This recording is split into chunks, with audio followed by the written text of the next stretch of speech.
Hi, it's Nishi. Hope you had a really good day. And in today's video, what I want to talk about is Christmas party allowances and annual event allowances. I guess by the time this video goes out, it'll be quite close to Christmas, so I just thought I'd help people understand a bit more about the allowances out there in terms of tax savings, so you can actually go and have a staff party. So the Christmas party allowance, it's actually the annual event allowance because, not everyone believes in Christmas, not everyone has Christmas parties. Some businesses have a small Christmas party but bigger, summer barbecue, for example. So the annual event allowance is a better name for it. But actually what it talks about is the amount of money you can spend on a member of staff to entertain them for an event before it stops being tax deductible. So before I go into this, I just want to remind you, we've got lots of really good resources on our website. By the way, I've just finished rewriting my latest version of the Ultimate Guide to Limited Company Tax. So if you want to know everything about limited company tax, definitely get in touch with me. It should be released by the time this video goes out. Anyway, so back to this video though, it's quite... The allowance is, I don't know if it's generous or not, that's subjective, right? But you get £150 a year, which you can spend, by the way, I say get, it's your own money. The government's not going to give you 150 quid you can spend on entertaining your team. But what you are allowed to do is you're allowed to spend up to £150 a year entertaining team members before it becomes like a benefit in kind to them, or it becomes not tax deductible. So what does that mean? So if you're arranging a Christmas party, as long as it's not over £150, then you can put it through your books and get all the tax savings on it. So what's more important about this, so it's probably worth going to some of the rules regarding it. So £150, what's interesting about this is it's £150 per head at your event.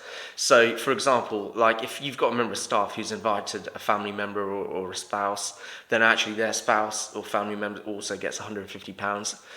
So then for that one member of staff, it's really about 300. So that's one thing to factor in. So it's per head that event, attends your party. But another thing to remember about the annual party allowances or event allowance is that you can split it over multiple events. So let's say you only want to spend £75 on your Christmas party per member of the team or attendee, then you can spend another £75 on summer barbecue, for example, or some other kind of event.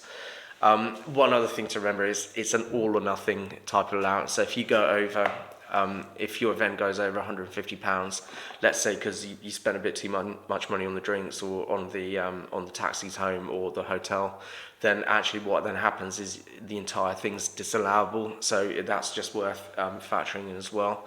And one of the really important things as well is the event that you're holding for your business has to be open to every member of your team.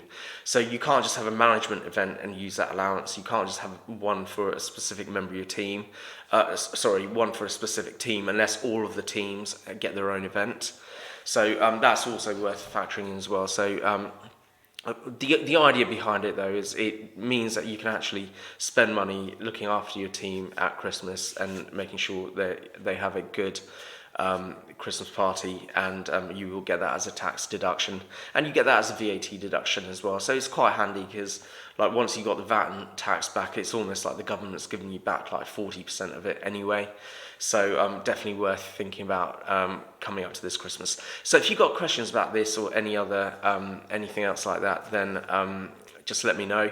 I'm going to do a separate video on employee gifts at Christmas as well, because it's there's a few caveats to that as well, which I just wanted to cover, and I don't want this video to get too long. So thanks for watching, and I'll see you at the next video.